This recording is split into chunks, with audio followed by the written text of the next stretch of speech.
रंजीत एक मिल में काम करता है। वो अपनी माँ धन्नो और बीवी झिलमिल के साथ रहता है। बारिश के दिन चल रहे होते हैं और ऐसे में उनकी छत से पानी टपकने लगता है। हे भगवान, इस बारिश के पानी के चलते पूरा का पूरा घर स्विमिंग पूल बन चुका है। अरे ओ झिलमिल, जल्दी से बाल्टी रख दे वहां पर, वरना पानी गिर गिर कर पूरा घर नदी में बदल जाएगा और हम लोग उसमें डूब जाएंगे। अरे माँ जी, कहाँ कहाँ बाल्टी रखूं मैं? हमारे पास कोई 10 बाल्टियां हैं क्या? सच में माँ जी, इस गरीब ससुराल में रहते हुए तो मैं थक गई हूँ। तेरी तो ऐसी की तैसी। अरे बात तो तू ऐसे कर रही है जैसे कि तू अंबानी परिवार से आई है। अरे तेरे मायके वाले भी हमारी तरह गरीब ही हैं, लेकिन इतने भी नहीं कि हमारी घर की छतों से पानी टपकता रहे। यहाँ तो जगह जगह पानी गिरता ही रहता है। सुबह तो मैं नहाकर निकलती हूँ, लेकिन दिन भर ऊपर से ये शॉवर तो चालू ही रहता है। अच्छू, देखिए, अब तो बस बीमार होना ही बाकी है। तो अब क्या करे फिर? मेरा बेटा कितनी भागदौड़ कर रहा है, लेकिन उस बेचारे को कुछ भी हासिल ही नहीं हो रहा। और अब तो वो नई नौकरी की तलाश भी कर रहा है। तो इन सब में उसका क्या कसूर है बेटा? हाँ हाँ, सारा कसूर तो मेरी फूटी किस्मत का ही है। खैर, मैं तो रसोई में खाना बनाने जा रही हूँ। भगवान जी, जल्द से जल्द हमारे ये बुरे हालातों को ठीक कर दो। मुझसे तो ये सब देखा ही नहीं जाता। झिलमिल का जन्मदिन आने पर पति रंजीत उसके लिए छोटा सा केक और गजरा लेकर आता है, लेकिन उस पर भी पानी गिर जाता है। लो, ये भी खराब हो गया। हे भगवान, माफ करना झिलमिल, मैं तुम्हारे लिए फिर से एक नया केक लेकर आता हूँ। अरे अब रहने दो, क्या ही बोलूं मैं तुम्हें। जब से शादी हुई है तब से लेकर आज तक एक दिन भी तुम मुझे ठीक से खुश नहीं कर पाए। और अब इस बारिश में देखो कितनी दिक्कतें आ रही है हमें। कब आएंगे हमारे अच्छे दिन रंजीत? माफ करना झिलमिल, लेकिन नौकरी ढूंढने की मैं अपनी तरफ से पूरी कोशिश कर रहा हूँ। कब से मैं यही सुनती आ रही हूँ। अरे बस कोशिशें ही करोगे या कुछ करोगे भी? हद होती है रंजीत। अब जाओ, क्या जन्मदिन मनाऊं मैं अपना? मेरी तो लाइफ ही खराब हो गई है। और ऐसे हालात देखकर तो मुझे अब ये लग रहा है कि मैं अपने मायके में ही सही थी और तुमसे शादी करनी ही नहीं चाहिए थी मुझे। झिलमिल, माफ कर दो ना झिलमिल, प्लीज मेरी बात तो सुनो। झिलमिल नाराज होकर वहां से चली जाती है।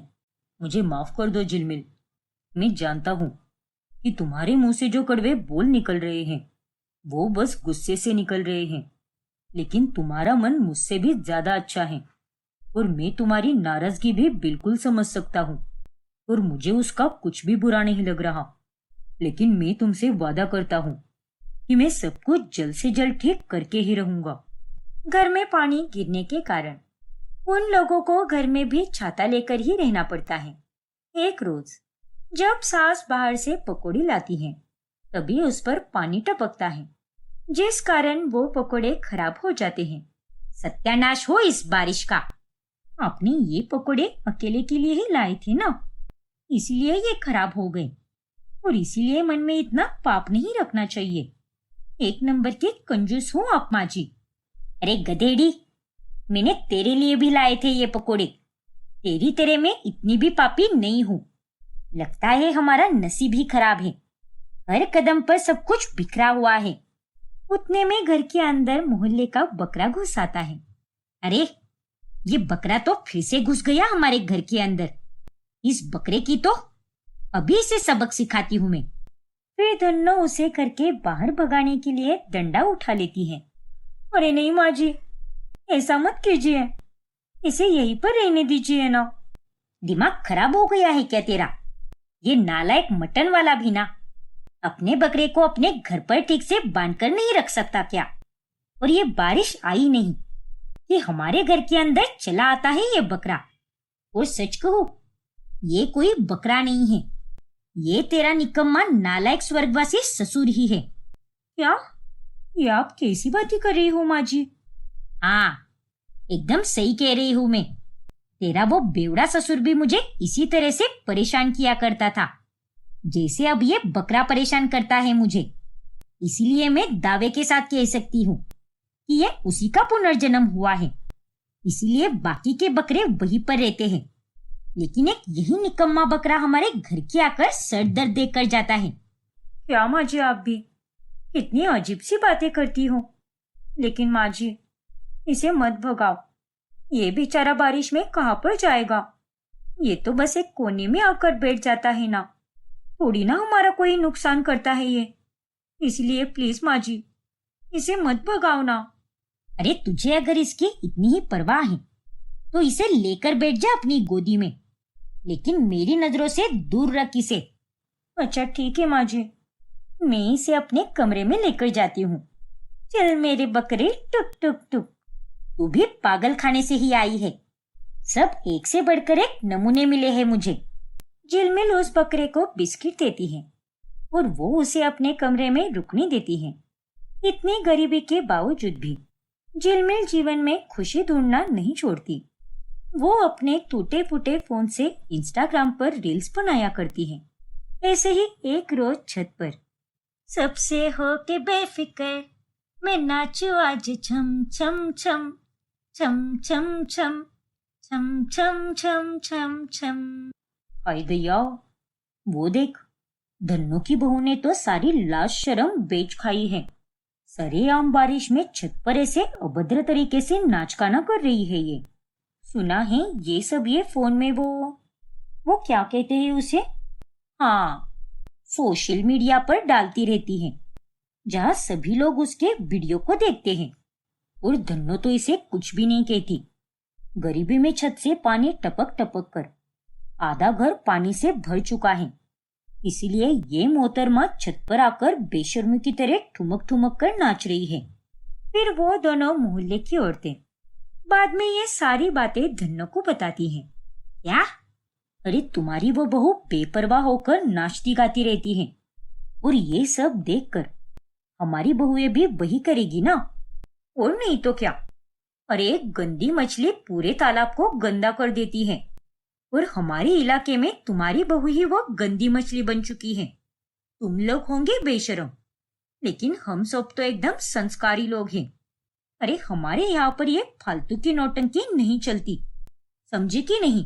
अरे गधेड़ी, मेरी बहू के बारे में ये सब बोलने वाली तो होती कौन है? मेरी बहू कोई गलत काम नहीं कर रही। उसे नाचना पसंद है, और जो उसे अच्छा लगता है वो वही कर रही है।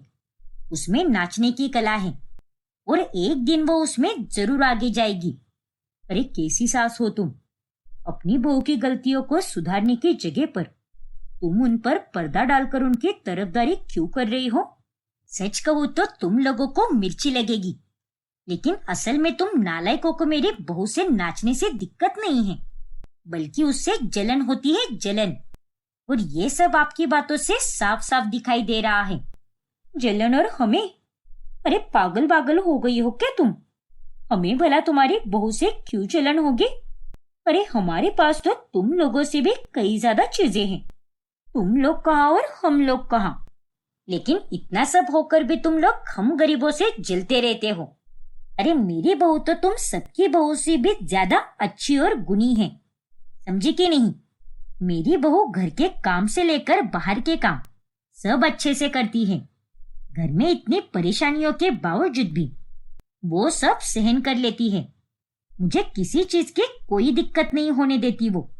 वही दूसरी तरफ तुम्हारी बहुओं को देखो, वो तो तुम्हें जल्दी से एक गिलास पानी तक नहीं देती। क्यों? क्या नहीं? हाँ, हकीकत बता रही हूं मैं। और तुम्हारी बहुएं बेकार हैं, और मेरी बहू अच्छी है, और इसीलिए तुम्हें जलन हो रही है। और फिर तुम दोनों मेरे पास मुंह उठाकर आ गई, मेरे कान भरकर मेरे मन में झिलमिल के खिलाफ जहर भरने के लिए आई हो ना। मैं सब समझती हूँ, कोई दूध पीती हुई बच्ची नहीं हूं मैं। धन्नो, अब तो तू कुछ ज्यादा ही बोल रही है। जरा अपनी हद में रहकर बात कर हमसे। अरे मैं कुछ ज्यादा नहीं बोल रही, शुरुआत तो तुम दोनों ने की है, उकसाया भी तुम दोनों ने ही है। पर अब जब मैं तुम दोनों को सच्चाई का आईना दिखा रही हूँ, तो तुम दोनों को ऊपर से नीचे तक मिर्ची लग रही है। क्यों? सही कहा ना मैंने? धन्नो। अरे क्या धन्नो? बकवास बंद करो और चली जाओ यहाँ से, वरना पूरे मोहल्ले के सामने तमाशा करूंगी मैं। धन्नो का गुस्सा देखकर वो औरतें वहां से चुपचाप चली जाती हैं और ये सब कुछ झिलमिल देख लेती हैं। क्या बात है माँ जी, आज तो आपने मेरी जम के तारीफ की। वैसे मेरे सामने तो आप बड़ी ही खड़ूस बनती हो, लेकिन आज मुझे आपके असली रूप के दर्शन हो ही गए और इसके लिए आपका बहुत बहुत शुक्रिया माँ जी, मुझे इतना प्यार करने के लिए और एक सास होकर भी मुझे मेरी माँ की तरह समझ कर लेने के लिए। चल चल, अब ज्यादा चने के झाड़ पर चढ़ाने की कोई जरूरत नहीं है। तुझे जो करना है कर सकती है, लेकिन हद में रहकर, क्योंकि हद से बाहर किए गए काम अक्सर हानि पहुंचाते हैं। मैं तुझे छूट दे रही हूँ, लेकिन इसका मतलब ये बिल्कुल नहीं है कि तू उस छूट का गलत फायदा उठाए। नहीं माँ जी, मैं आपकी इस दी गई छूट का कभी गलत फायदा नहीं उठाऊंगी और मैं आपका सर शर्म से कभी भी झुकने नहीं दूंगी। चलो अच्छा है, चल जा, अब जल्दी से मेरे लिए अदरक वाली चाय बना। उस निकम्मियों को लेक्चर देते देते मेरा गला तो सूख ही गया। ऐसे ही एक रोज जब वो बकरा घर में फिर से घुस जाता है, तभी झिलमिल ने गाने बजाए होते हैं और वो बकरा उस धुन पर ठुमक रहा होता है। हे भगवान, ये नालायक तो फिर से घुस गया घर में और आज तो हद ही हो गई। ये यहाँ पर डिस्को डांस भी कर रहा है। पर जो भी हो, ये बेचारा एकदम प्यारा लग रहा है।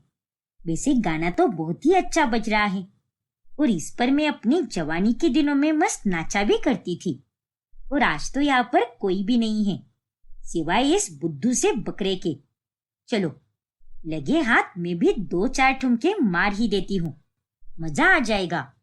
फिर धन्नो भी उस बकरे के साथ उस धुन पर नाचने लगती है और ये सब झिलमिल देख लेती है और वो इस दृश्य को अपने फोन में रिकॉर्ड कर लेती है और फिर बाद में वो इस वीडियो को सोशल मीडिया पर पोस्ट भी कर देती है और रातों रात वो वीडियो इंटरनेट पर धूम मचा देता है।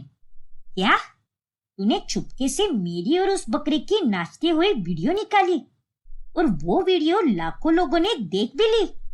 हाँ माँ जी, ये देखिए। अरे तेरी हिम्मत कैसे हुई जो तूने मुझे पूछे बगैर ही मेरी वीडियो बना ली? मैं मानती हूँ माँ जी कि मैंने आपके अनुमति के बगैर ही ये वीडियो शूट कर ली और इसे मैंने इंस्टाग्राम पर पोस्ट भी कर दिया, लेकिन ये वीडियो बहुत ही प्यारी बनी थी माँ जी और इसीलिए मैंने पोस्ट कर दिया। सॉरी माँ जी, लेकिन देखिए ना, लोग इस वीडियो पर कितने अच्छे अच्छे कमेंट कर रहे हैं, कितना प्यार बरसा रहे हैं वो आप पर। नहीं नहीं, नहीं चाहिए मुझे ऐसा प्यार। तूने अच्छा नहीं किया झिलमिल। रुक जा, मैं तुझे अभी सबक सिखाती हूँ। वो झाड़ू कहाँ पर गया? आज तो मैं तेरे झाड़ू से पिटाई करूंगी। अरे माँ जी, मेरी पूरी बात तो सुन लीजिए। अरे हमारी रील को रील ऑफ द ईयर का अवार्ड मिलने वाला है। लोगों ने हमारी रील को नॉमिनेट भी कर दिया है और उन्होंने हमें चिता भी दिया है। ऐसा पहली बार हुआ है माँ जी कि कोई रील 24 घंटे से भी कम समय में इतनी प्रसिद्ध हुई है। क्या? हाँ माँ जी, इस अवार्ड को जीतकर हमें 10 लाख रुपए मिलेंगे और उससे हमारी पूरी जिंदगी बदल जाएगी। अरे वाह, क्या बात कर रही है तू बहू। भगवान जी, आपका बहुत बहुत धन्यवाद हमारे ऊपर मंडरा रहे दुखों के बादल को हटाने के लिए। और मुझे माफ कर दे झिलमिल, मैंने तुझे बुरा भला कहा, लेकिन तेरे उस वीडियो को शूट करने के कारण ही आज हमारा सब कुछ अच्छा होने जा रहा है। कोई बात नहीं माँ जी, आप माफी मत मांगिए, लेकिन हाँ, आज से इस प्यारे से बकरे को प्यार दिया कीजिए। हाँ हाँ बिल्कुल, ये तो मेरे पतिदेव है, पतिदेव। अरे तेरे ससुर जी भी मुझे परेशान ही किया करते थे, लेकिन वो मेरे लिए बहुत शुभ थे। उनसे शादी होने के बाद मेरे साथ सब कुछ अच्छा होने लगा, लेकिन आखिर आखिर में उन्होंने अपने दारू पीने की बुरी आदत के कारण तकलीफ दी मुझे। लेकिन कोई बात नहीं। देखिए पतिदेव, हम लोग वायरल हो गए। धन्नो की रील देखने के कारण मोहल्ले की सारी औरतों का मुंह भी खुला का खुला रह जाता है और इस तरह अंत में सब कुछ ठीक हो जाता है। दोनों सास बहू उन पैसों से अपने घर की छत ठीक करवाती हैं और उनकी जिंदगी अच्छी हो जाती है। ओजस्वी की 2 नंदे होती है जो कि जुड़वा होती है। उनके नाम मिहिका और जीविका होते हैं। दोनों ने ओजस्वी के अमीर भाइयों से शादी की होती है। एक रोज, अरे माँ, मेरी दोनों नंदे कहाँ चली गई? पता नहीं ओजस्वी। जैसे ही माधव और रजत दोनों दफ्तर चले जाते हैं, वो दोनों अपना काम धाम निपटा कर दोपहर में ही उड़नचू हो जाती है। क्या? लेकिन इतनी भरी दोपहर में वो दोनों कहाँ पर जाती है? वो तो पता नहीं बेटा। कभी सहेलियों के साथ तो कभी कहीं और घूमने चली जाती है। मैं भी कहती हूँ कि जाने दो, घर का सारा काम करने के बाद ही वो घूमने चली जाती है। कोई बात नहीं माँ, अब मैं यहाँ शाम तक हूँ, तो आज आप अकेली नहीं रहोगी। हम दोनों मिलकर खूब एंजॉय करेंगे। हाँ बेटी। फिर ओजस्वी दिन भर वसुंधरा के साथ अच्छा समय बिताकर शाम में अपने घर निकल जाती है। तभी घर जाते समय वो जीविका को किसी आदमी के साथ एक कपल पार्क में देख लेती है। अरे ये क्या? ये तो जीविका है, वो भी एक गैर आदमी के साथ यहाँ कपल पार्क में। जीविका दरअसल अपने बॉयफ्रेंड संजू के साथ होती है। अरे मेरी जान, आई लव यू सो मच। तू है तो अपन एकदम खुश है। माफ करना जानू, मैं गरीब हूँ, पढ़ा लिखा नहीं हूँ, वरना तेरे घर वाले मेरे साथ ही तेरी शादी करा देते। मैं तो तुझे कुछ दे भी नहीं पाता। ओफो संजू, ऐसे मत बोलो ना। तुम मुझे प्यार देते हो और वही सबसे कीमती चीज है मेरे लिए। और वैसे भी तुम टेंशन क्यों लेते हो? पैसे के लिए मेरा भोला पति रजत है ना, वो दे देगा। तुम बस मेरे साथ रहना। I love you so much बाबू। लव यू टू मेरी जान। उतने में जीविका दूर से देख रही ओजस्वी को देख लेती है। ओह नो, ये भाभी यहाँ पर क्या कर रही है? अब मैं क्या करूं? अल्लाह, अब अपने पास छुपने के अलावा और कोई रास्ता ही नहीं है। फिर संजू और जीविका दोनों जैसे तैसे झाड़ियों के पीछे छुप जाते हैं और जब ओजस्वी उधर तक पहुंचती है तब उन दोनों को ना देखकर वह चौंक जाती है। अरे ऐसे कैसे हो सकता है? जीविका तो अभी यहीं पर थी, तो फिर 1 मिनट में ये कहां पर गायब हो गई? और वो आदमी भी दिखाई नहीं दे रहा जिसके साथ वो यहाँ पर बैठी थी। कहीं मेरी आंखों को कोई धोखा तो नहीं हुआ ना? एक काम करती हूँ, माँ को फोन लगाती हूँ और पूछती हूँ उनसे कि मिहिका और जीविका घर पहुंचे या नहीं। फिर ओजस्वी वसुंधरा को फोन लगाती है, लेकिन वो फोन नहीं उठाती। ये माँ भी ना। एक काम करती हूँ, जिस कैब से आई हूँ उसी कैब से फिर से मायके चली जाती हूँ। मुझे पता लगाना ही होगा कि ये जीविका कहाँ पर है। क्या ये सब मेरी आंखों का धोखा है या हकीकत है? छुपी हुई जीविका ओजस्वी की बातें सुनकर बहुत घबरा जाती है। हे भगवान, अगर ये घर चली गई और इसने मुझे नहीं देखा तो ये तो हर वक्त मुझ पर शक करती रहेगी। ना बाबा ना। एक काम करती हूँ, मिहिका भी अपने बॉयफ्रेंड से मिलने गई है और वो मुझसे जल्दी घर पहुंचने वाली थी। मैं उसे ही फोन कर देती हूँ। फिर जीविका मिहिका को कॉल करती है। हाँ जीविका, कहाँ रह गई तू? मैं तो मंग्या से मिलकर कब का घर आ गई और घर के बाहर ही तेरा इंतजार कर रही हूँ। जल्दी आ, ताकि हम दोनों एक साथ अंदर जा सके। अरे मेरी माँ, मैं यहाँ पर एक बहुत ही बड़ी मुसीबत में फंस गई हूँ। क्या? कैसी मुसीबत? फिर जीविका मिहिका को सब कुछ बताती है। अरे बाप रे, तो अब इससे पहले कि भाभी वहां पर पहुंचे और मेरे बारे में तुमसे पूछे, तू फौरन वो ड्रेस पहन ले जो ड्रेस मैंने आज पहना था, और बाकी का नाटक तो तुझे पता ही है कि क्या करना है। ठीक है बहन, मैं सब संभालती हूँ यहाँ पर तू भी अपना लव लपाटा बंद कर दे और जल्दी से घर आ जा। बेशरम कही की। अरे हाँ बाबा, आ रही हूँ।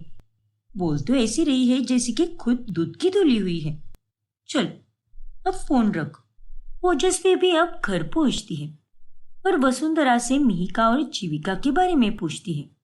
मुझे नहीं पता बेटा, मैं तो अभी बस 1 मिनट पहले ही पूजा करके उठी हूँ। तू तो जानती ही है कि मैं शाम में आधे घंटे तक पूजा में लीन रहती हूँ। अच्छा, तो इसीलिए आप मेरा फोन नहीं उठा रही थी? हाँ बेटा, लेकिन तू ये सवाल क्यों पूछ रही है? क्या हुआ है? तू तो अपने ससुराल के लिए निकली थी ना, फिर जीविका और मिहिका के लिए वापस क्यों लौट कर आई है? उतने में वहां पर मिहिका जीविका के कपड़े पहन कर आती है। अरे ओजस्वी भाभी, आप? तुम यहाँ पर कैसे जीविका? तुम तो अभी 5 मिनट पहले वहां कपल पार्क में थी ना, तो फिर यहाँ पर कैसे आ गई, वो भी इतनी जल्दी? अरे ये आप कैसी बातें कर रही हो भाभी? मैं और मिहिका तो 20 मिनट पहले ही आए हैं घर पर, और तब माँ जी पूजा कर रही थी। मिहिका तो अब सो गई है क्योंकि उसकी तबीयत ठीक नहीं लग रही थी, इसीलिए। क्या सच में? हाँ भाभी, वैसे भी मैं वहां कपल पार्क में क्या करूंगी? माधव तो दिन भर ऑफिस में ही रहता है। क्या तू माधव की बात क्यों कर रही है लेकिन? अरे भूल गई क्या, वो तुम्हारा देवर है। अरे यार, ये बात मैं कैसे भूल सकती हूँ कि मैं जीविका बनकर बात कर रही हूँ, और माधव तो मेरा पति है, ना कि जीविका का। माफी चाहती हूँ, मेरे कहने का मतलब रजत था, वो गलती से मुंह से निकल गया। अच्छा। हैरान ओजस्वी कुछ देर बाद में वहां से चली जाती है, और ससुराल जाकर भी वो बस जीविका के बारे में ही सोचती है। अरे क्या हुआ ओजस्वी? आज दिन भर मायके जाकर तो तुम्हारा चेहरा खुशी से चमकना चाहिए, लेकिन तुम तो यहाँ पर किसी गंभीर सोच में गुम हो। अरे नहीं इंदर, ऐसा कुछ भी नहीं है। देखो, मैं तुम्हारा पति होने के पहले एक अच्छा दोस्त हूँ, और मैं तुम्हारे चेहरे से तुम्हारा मूड का पता लगा सकता हूँ। चलो, अब ज्यादा फुटेज मत खाओ और जल्दी से बताओ मुझे क्या हुआ है। अरे सच में इंदर, ऐसा कुछ नहीं है। झूठ मत बोलो ओजस्वी, अब बता भी दो ना। क्या पता मुझे बताकर तुम्हें हल्का महसूस हो। वो दरअसल इंदर। फिर ओजस्वी इंदर को जीविका के बारे में सब कुछ बताती है, और तभी। अरे नहीं ओजस्वी, शायद तुमने उस कपल पार्क में जीविका जैसे दिखने वाली किसी लड़की को देखा होगा। अब तुम ही सोचो ना, 5 मिनट में जीविका घर कैसे पहुंच सकती है? वो घर पर ही थी, और मुझे उन दोनों पर पूरा भरोसा है कि वो दोनों ऐसा कुछ भी नहीं कर सकती। हाँ इंदर, मैं जानती हूँ, और मुझे भी अपनी दोनों नंदों पर पूरा भरोसा है, और ये तो बस मेरी आंखों का धोखा होगा, लेकिन तुम बुरा मत मानना हो। अरे नहीं यार, होता रहता है। चिल। अच्छा चलो, गर्मा गर्म कॉफी लेकर आओ, साथ में पियेंगे और खूब बातें करेंगे। ठीक है इंदर, अभी लाती हूँ मैं। वही दूसरी तरफ। Thank you so much Mihika. आज अगर तू समय से घर पर नहीं पहुंची हुई होती और जीविका बनकर नाटक नहीं करती, तो ना जाने क्या हो जाता। अरे भगवान का लाख लाख शुक्र है कि उन्होंने हमें एक ही शक्ल दी है, जिसके चलते हम कभी भी किसी को भी बेवकूफ बना सकते हैं। जैसे मैंने आज माची और भाभी को बनाया, उन्हें सच में यही लगा कि मैं ही जीविका हूँ। वो तो अच्छा है कि हमने अपने नाटक के लिए हमारे हर कपड़े को 2 जोड़ी रखे हैं, ताकि कभी भी वो कपड़े पहन सके। जैसे आज मैंने तुम्हारे ड्रेस का दूसरा जोड़ा पहना। यार, हमें कितने पापड़ बेलने पड़ते हैं। अब क्या करें, बेलने ही पड़ेंगे बहन। हम दोनों गरीब लड़कों से प्यार जो करते हैं, जिन्हें हमारे परिवार वाले कभी स्वीकार नहीं कर पाते। और हमारी भाभी के भाई यानी तुम्हारा और मेरा पति दोनों अमीर थे, इसलिए हमें ये सब करना ही पड़ा। वो तो है, खैर प्यार और पैसा दोनों भी है हमारे पास, इसलिए किसी बात की कोई टेंशन ही नहीं। तभी वहां पर खड़ी वसुंधरा को देखकर वो दोनों बहुत घबरा जाती है। क्यों रे नालायको, यहाँ खड़े रहकर खिचड़ी पकाने से अच्छा रसोई में जाकर खाना पकाओ। कई दिनों से तुम दोनों झटपट खाना बना रही हो, लेकिन ये सब नहीं चलेगा अब। आज से घर में तीनों टाइम का सारा खाना बनेगा। 2 सब्जियां, दाल चावल, रोटियां और मीठा पकवान, सब कुछ बनना चाहिए। बाकी मैं कुछ नहीं जानती। ठीक है माँ जी। हाँ माँ जी, सब हो जाएगा, आप निश्चिंत रहिए। बाल बाल बचे। मुझे तो लगा कि इस बुढ़िया ने हमारी बातें सुन ली, और नहीं तो क्या। अरे इस बुढ़िया का भी कुछ समझ नहीं आता। दोनों बेटे इतने अमीर हैं, लेकिन फिर भी बहू से ही सारे काम करवाती है। कहती है कि बहू एक खाना बनाती है तो घर में लक्ष्मी आती है। ये और इसकी सोच। फिर कुछ दिनों के बाद ओजस्वी मायके में 1 हफ्ते के लिए रहने आती है। आप फिक्र मत कीजिए भाभी, जीविका और मेरी शादी के बाद पहली बार आप यहाँ पर मायके रुकने आई हो, और हम अब अपनी नंदे होने के साथ साथ भाभियां होने का भी फर्ज निभाएंगे। हाँ भाभी, बिल्कुल। How sweet. अरे बातें तो होती ही रहेगी, लेकिन मुझे तुम दोनों को इस हफ्ते होने वाली पूजा के बारे में बताना है। मैं घर में महाहवन कर रही हूँ, और इसका शुभ मुहूर्त इस गुरुवार का ही है। लेकिन गुरुवार से पहले ही जीविका को पीरियड्स आने वाले हैं, इसलिए वो पूजा में नहीं बैठ सकती, और वो अपने मायके चली जाएगी। क्या? हाँ, सारा खाना मिहिका को ही बनाना पड़ेगा, और इसमें ओजस्वी भी इसकी कोई मदद नहीं कर पाएगी, क्योंकि इस हवन का महाप्रसाद घर की बहू ही बनाती है। अरे बाप रे, लेकिन मैं अकेले कैसे बना पाऊंगी? अब ये सब तो तुझे ही करना होगा, बाकी और कोई रास्ता नहीं है। अब मिहिका और जीविका मिलकर दोनों एक प्लान बनाती हैं। यार जीविका, इस गुरुवार को तो मुझे मंग्या से मिलने जाना है, क्योंकि उसका जन्मदिन है। इसलिए मैं यहाँ पर खाना नहीं बना पाऊंगी। इसलिए अब तुझे ही ये नाटक करना होगा, और मिहिका बनकर सारा खाना बनाना होगा। लेकिन मिहिका, यार तू इतना बड़ा काम मुझ पर कैसे सौंप सकती है? ज्यादा नखरे मत दिखाओ। तेरे लिए मैंने भी बहुत कुछ किया है, तो तू मेरे लिए इतना भी नहीं कर सकती क्या? अरे पर मुझे पीरियड्स भी तो आने वाले हैं, और ऐसे में हवन का प्रसाद कैसे बनाऊंगी मैं? पाप नहीं लगेगा क्या मुझे?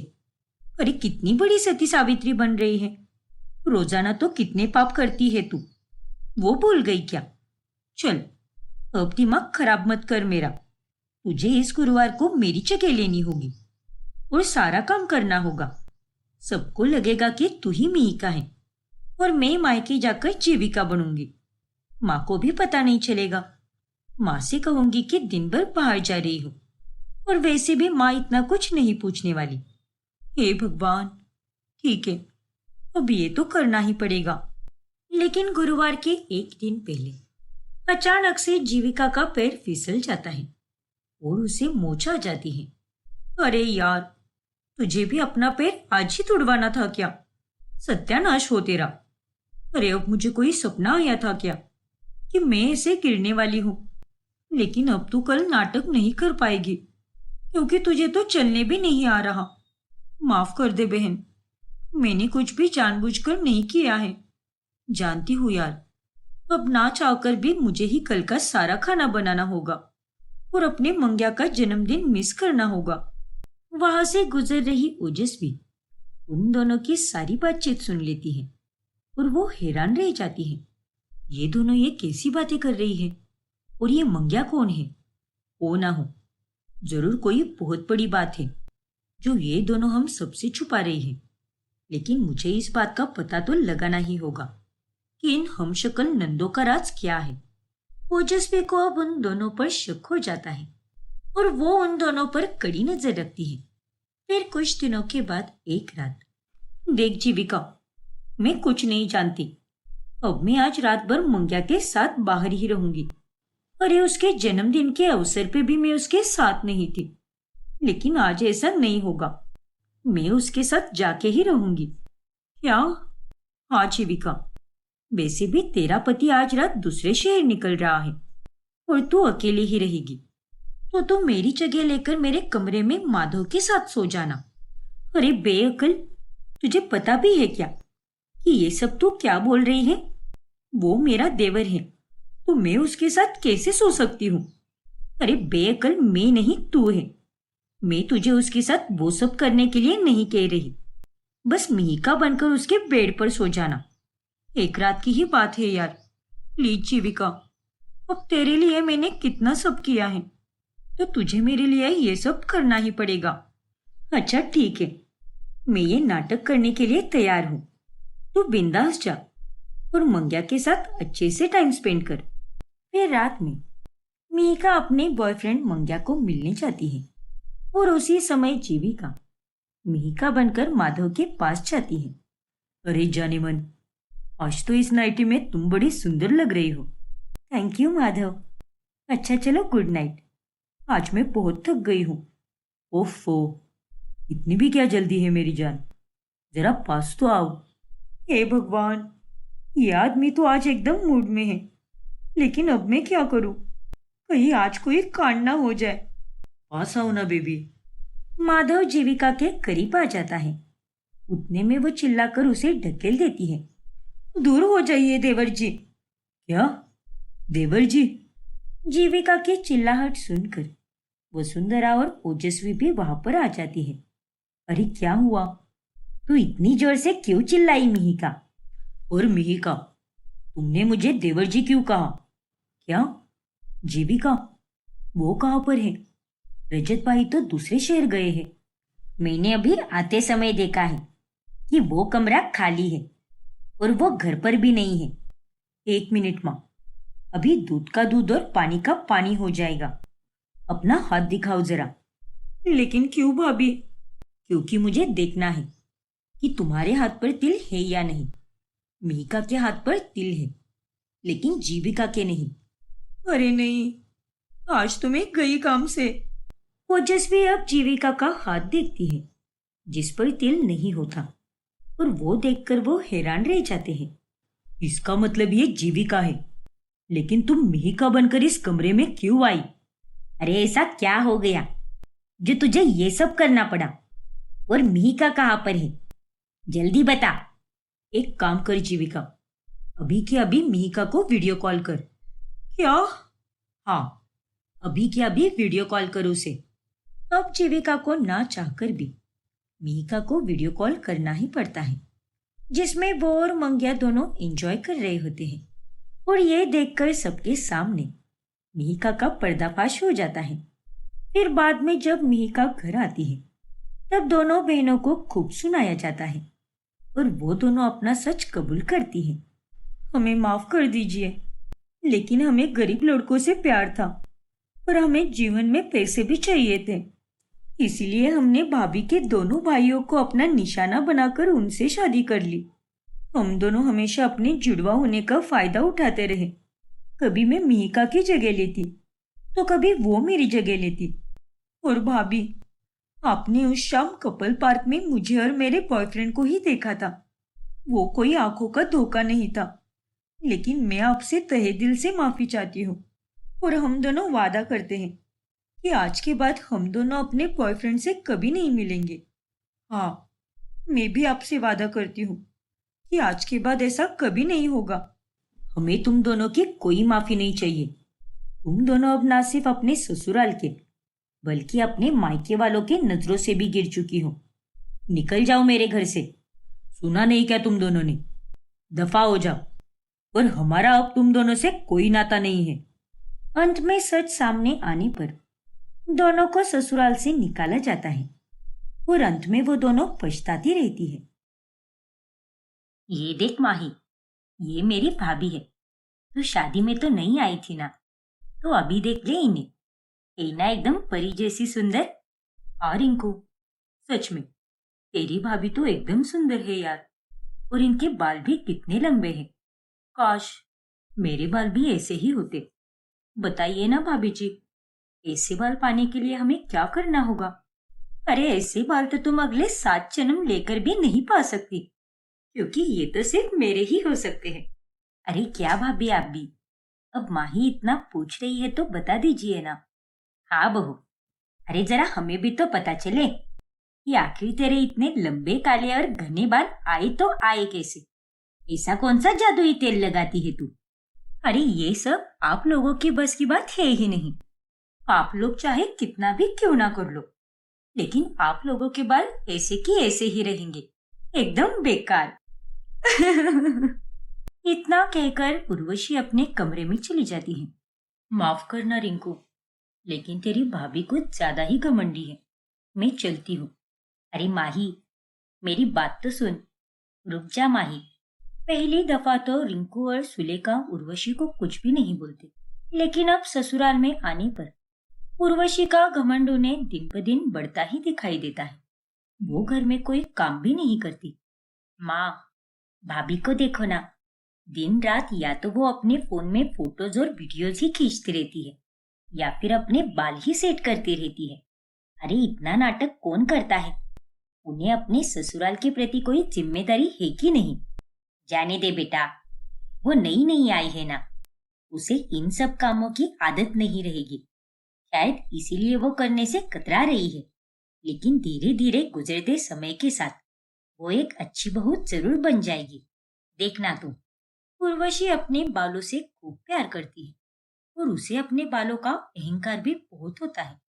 ऐसे ही एक रोज, अरे मिलिन, अब तो हमारी शादी भी हो गई है, तो अब मुझे हनीमून पर ले चलो ना। अरे उर्वशी, अगले महीने मुझे 15 दिन की छुट्टी मिलने वाली है और ये छुट्टी मैंने 6 महीने पहले ही प्लान करके रखी थी। अब जल्दबाजी में कहीं घूमकर आने से बेहतर यही होगा ना कि हम दोनों कहीं दूर घूम कर आए, वो भी आराम से एकदम 15 दिन के लिए। ठीक है, लेकिन उसकी तैयारी भी तो करनी ही पड़ेगी ना। अब मुंह उठाकर तो कहीं भी नहीं जा सकते ना हम। अरे हाँ बाबा, जरूर करेंगे। तुम भी ना। अच्छा सुनो, ये लो, मैंने तुम्हारे लिए गजरा लाया है। इसे अपने बालों में लगाना, इससे तुम्हारी खूबसूरती में 4 चांद लग जाएंगे। अरे वाह, थैंक यू सो मच मिलिन। फिर एक दिन जब उर्वशी मोहल्ले की बाकी औरतों के साथ किट्टी पार्टी में चली जाती है, तभी अरे तुम लोगों ने खबर सुनी क्या? हमारे पास के मोहल्ले में एक बहुत बड़ा कंपटीशन होने वाला है। जीतने वाली लड़की को पूरे 5 लाख रुपए का इनाम मिलने वाला है। हाँ हाँ, मैंने भी सुना है इसके बारे में और मैं तो हिस्सा भी लेने वाली हूँ। क्यों उर्वशी, तुम भी लोगी ना हिस्सा? अरे क्या हुआ, तुम हंस क्यों रही हो? अरे मैं तुम सबके ऊपर हंस रही हूँ। बेचारी मेरी प्यारी सहेलियां, अगर मैंने मैदान में कदम रख दिया तो तुम सबकी छुट्टी हो जाएगी। मतलब तुम कहना क्या चाहती हो? मतलब ये है कि अगर मैंने उस फैशन कंपटीशन में हिस्सा ले लिया तो बाकी सब लोग हार जाएंगे, क्योंकि मेरे लंबे और सुंदर बाल देखकर जजेस मुझ पर ही फिदा हो जाएंगे। अरे मेरे तो लंबे बाल ही काफी हैं, जो मेरी सुंदरता दर्शाते हैं। उर्वशी का ये बर्ताव देखकर सभी को बहुत बुरा लगता है। ये उर्वशी अपने आप को क्या समझती है? शक्ल तो कितनी सुंदर है, लेकिन इसका मन एकदम काला है। और नहीं तो क्या, जब देखो तब दूसरों को नीचा ही दिखाती रहती है। और आता क्या है इसे? छोड़ना, उसके बुरे कर्म उसके पास। दूसरों के कारण हम अपना मूड ऑफ क्यों करें? सही कहा तूने, दूसरों की बातों के कारण खुद का मूड ऑफ करना ये दुनिया का सबसे मूर्खता वाला काम है। फिर एक दिन जब रिंकू का शैम्पू खत्म हो जाता है, तभी वो उर्वशी से बिना पूछे उसका शैम्पू इस्तेमाल करती है। और जब ये बात उर्वशी को पता चलती है, तब वो गुस्से से आग बबूला हो जाती है। मेरे इतने बेशकीमती शैम्पू को हाथ लगाने की तुम्हारी हिम्मत कैसे हुई रिंकू? अरे भाभी, एक शैम्पू ही तो लिया है मैंने, तो इस पर आप इतना भड़क क्यों रही हो, जैसे कि मैंने आपके कोई पैसे या गहने चुरा लिए हो। अरे तुम्हें पता भी है क्या, ये शैम्पू कितना महंगा है? पूरे 5,000 रुपए का है। मैं अपने लंबे बालों के लिए खास यही शैम्पू इस्तेमाल करती हूँ। अरे 2 महीनों में दुबई से मंगवाती हूँ मैं इसे, और तुमने इसे मुझे बिना पूछे ही लगाने की जुर्रत की। बेवकूफ कही की। अब जाने भी देना बहू, रिंकू को लगा कि मामूली शैम्पू होगा, इसीलिए उसने लगा लिया। नहीं माँ जी, बात मामूली या कीमती की नहीं है। आपकी इस लाडली को मेरी अनुमति के सिवा मेरे सामान को हाथ लगाना ही नहीं चाहिए था। अरे क्या कर लेगी ये मेरा शैम्पू लगाकर? जल कुकड़ी कही की। अरे तुम्हें क्या लगता है, मेरा शैम्पू लगाने से तुम्हारे भी बाल मेरे जैसे हो जाएंगे क्या? ये तुम्हारा सपना कभी पूरा नहीं होने वाला। फिर चाहे तुम कुछ भी कर लो। अरे भाभी, मैंने आपका शैम्पू इसीलिए लगाया था क्योंकि मेरा वाला खत्म हो चुका था और बाहर जाने में समय जाया ना हो, इसलिए मैंने झट से आपका वाला ले लिया। और मैं ना तो आपसे जलती हूँ और ना ही मुझे आपके जैसे लंबे बाल पाने में कोई दिलचस्पी है। मेरे पास जो बाल है मैं उसी में खुश हूँ क्योंकि मैं उन्हीं में सुंदर लगती हूँ। रखिए अपना ये शैम्पू और लगाती रहिए इसे दिन रात। फिर रिंकू उर्वशी के हाथ में शैम्पू थमाकर वहां से चली जाती है। दिन ब दिन उर्वशी का बर्ताव और पूरा होता जाता है। फिर जब मिलिंद को 15 दिनों की छुट्टी मिल जाती है, तभी वो पूरी तरह बीमार पड़ने के कारण घर पर ही आराम करने लगता है। और ये सब देखकर उर्वशी को बहुत गुस्सा आता है। मैं सब कुछ अच्छे से जानती हूँ कि ये सब तुम्हारे फालतू के नाटक है ना? क्या तुम भी उर्वशी, ये क्या बोल रही हो तुम? दिख नहीं रहा क्या तुम्हें? मैं सच में बीमार हूँ। नहीं, तुम्हें अपनी जेब से पैसे ही खर्च नहीं करने हैं और मुझे हनीमून पर भी नहीं ले जाना है, इसीलिए तुम ये सब कर रहे हो। अरे मैं सब समझती हूँ, बुद्धू नहीं हूँ कोई। हे भगवान! अरे शुक्र मनाओ कि तुम्हें मुझ जैसे लंबे जुल्फों वाली खूबसूरत बीवी मिली है, वरना तुम जैसे बंदर के साथ कौन शादी करता? क्या कहा? बंदर? हाँ हाँ, बंदर। अब बंदर को बंदर नहीं कहूंगी तो क्या तिस्मार कहूंगी क्या? देखो, मैं कुछ नहीं जानती। 15 दिन की छुट्टी को और बढ़ा दो, लेकिन इसी महीने में मुझे हनीमून पर लेकर जाना होगा तुम्हें, वरना मैं तुम्हें छोड़कर चली जाऊंगी। क्या? चिंता के कारण मिलिंद अपना सर पकड़ लेता है। फिर एक दिन जब उर्वशी गली में टहल रही होती है, तभी अचानक से एक गंजी लड़की जो उसके सामने से गुजर रही होती है, उसका पैर फिसल जाता है और उसके हाथ में पकड़ा हुआ पेन का डब्बा सीधे जाकर उर्वशी के चेहरे और बालों पर गिर जाता है। अरे नहीं! अरे ओ गंजी लड़की, गंजी होने के साथ साथ अंधी भी हो गई हो क्या?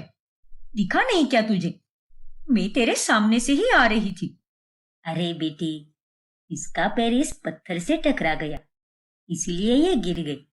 इसे डांटने की जगह उसके उठने में मदद कर दो ना। अरे बुढ़िया, तू क्यों बीच में बोल रही है?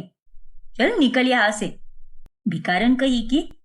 फिर वो बूढ़ी औरत उस गंजी लड़की को उठने में मदद करती है। ओए गंजी चुड़ैल, अब बता मुझे, मैं अपना चेहरा और मेरे बाल कैसे ठीक करूं? मेरे इतने लंबे और सुंदर बालों को तुमने खराब कर दिया। अरे सत्यानाश हो तेरा, खुद तो गंजी है, तुझे क्या ही पता होगा लंबे बालों के बारे में? बदसूरत कही की। माफ कर दो दीदी। अरे तुझे माफ करे मेरी जुत्ती। बेवकूफ कही की, तुझ में और मुझ में जमीन आसमान का फर्क है।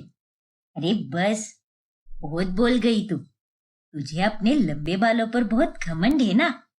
पर देखना, एक दिन तेरे ये लंबे बाल ही तेरे सबसे बड़े कमजोरी बन जाएंगे।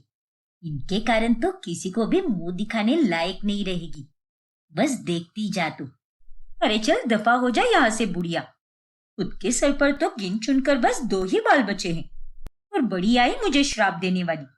फिर एक रोज, अरे बहू, दिन रात बस तू अपने फोन में ही लगी रहती है। अरे कभी तो घर के भी काम कर लिया कर। अब मुझसे इतने सारे काम नहीं हो पाते। मेरी भी उम्र हो चली है बेटा। आपको शर्म नहीं आती क्या माँ जी? मैं इस घर की लक्ष्मी हूँ और आप मुझसे ही काम करवा रही हो। अगर मैं घर में काम करूंगी तो मेरी सुंदरता और खास करके ये मेरे लंबे बाल खराब हो जाएंगे ना। अरे आपको तो उल्टा मुझे काम करने से रोकना चाहिए। कहाँ मिलेगी आपको मुझ जैसी सुंदर बालों वाली बहू? आपको पता भी है क्या? इतनी खुशकिस्मत हो आप जो आपको मुझ जैसी बहू मिली। जानती हूँ बहू, लेकिन इसका मतलब ये तो नहीं है ना कि तू दिन रात बस आराम ही फरमाती रहे। घर गृहस्थी संभालना भी बहू की जिम्मेदारी होती है। देखो माँ जी, मुझसे जितना काम होगा मैं उतना ही करूंगी। बाकी काम आप और आपकी बेटी देख लीजिए। अरे आप लोग तो इतने सुंदर नहीं हो, लेकिन मैं हूँ और मुझे अपनी सुंदरता का ध्यान रखने के लिए कम काम करना होगा। फिर अगली सुबह जब उर्वशी नींद से उठती है तब वो देखती है कि उसके बाल इतने लंबे हो गए हैं कि वो अब फर्श पर फैल रहे हैं। अरे नहीं, ये मेरे बालों को क्या हो गया? रातों रात ये इतने लंबे कैसे हो गए? अब मैं क्या करूंगी? उर्वशी अब बहुत घबरा जाती है और जब वो कमरे के बाहर जा रही होती है तभी वो अपने लंबे बालों के कारण मुंह के बल गिर जाती है। अरे नहीं, ये क्या हो रहा है मेरे साथ? उर्वशी के इतने लंबे बालों को देखकर घर के सभी लोग हैरान रह जाते हैं और अब सभी उससे दूरी बनाने लगते हैं। उसके ससुराल वाले भी अब उसे घर के बाहर निकाल देते हैं। ये आप लोग क्या कर रहे हो? मेरा सामान इस तरह से मत फेंकिए। नहीं भाभी, अब आप इस घर में नहीं रुक सकती। अरे आप जैसी औरत को इस घर में कोई जगह नहीं मिलेगी। हाँ बहू, अरे इतने लंबे बाल तो चुड़ैल और डायन के होते हैं, इसीलिए हम अपने घर में किसी डायन को नहीं रखेंगे। अब हर कोई उर्वशी को चुड़ैल कहता है और वो बिल्कुल अकेली पड़ जाती है। तभी उसे वो बूढ़ी औरत मिलती है। देखो ना अम्मा, तुमने मुझे जो श्राप दिया वो पूरा हो गया। अरे ये सब तुम्हारे ही कारण हो रहा है। तुमने सही कहा था, मैं अपने इन लंबे बालों के कारण किसी को भी मुंह दिखाने लायक बिल्कुल नहीं रहूंगी। और वही हुआ। इसीलिए मैंने तुझे कहा था कि अपने बालों पर इतना घमंड मत कर। और आज तेरा जो हाल हुआ है वो तेरे घमंड के कारण ही हुआ है। उर्वशी अब खूब रोती है और अचानक से वो नींद से उठ जाती है। मेरे बाल, मेरे बाल! ओ तेरी, इसका मतलब मैं सपना देख रही थी। लेकिन ये सपना हकीकत में भी बदल सकता है। अगर इसी तरह मैं अपने लंबे बालों का घमंड करती रही तो ये सपना हकीकत भी बन सकता है। नहीं नहीं, मुझे अपने आप को बदलना ही होगा। और मेरे कारण जिन लोगों को दुख हुआ है मुझे जाकर उनसे माफी मांगनी होगी। फिर उर्वशी अपने ससुराल वालों के पास जाकर हाथ जोड़कर उनसे माफी मांगती है। मुझे माफ कर दीजिए। अहंकार में आकर मैंने आप लोगों के साथ बहुत गलत किया है। ना सिर्फ आप तीनों के साथ बल्कि बाहर के लोगों के साथ भी। लेकिन अब मुझे अपनी गलतियों का एहसास हो चुका है। इसीलिए मैं आप सबसे वादा करती हूँ कि अब से मैं घमंड बिल्कुल नहीं करूंगी और हर किसी के साथ अच्छे से पेश आऊंगी। लेकिन बस आप लोग मुझे माफ कर दीजिए और सुधरने का एक आखिरी मौका दे दीजिए, प्लीज। सभी लोग उर्वशी को सुधरने का एक मौका देते हैं और वो लोग उसे माफ भी करते हैं। फिर उस दिन के बाद से वो अपने आप में सुधार लाना शुरू कर देती है और सबके साथ प्यार से रहती है।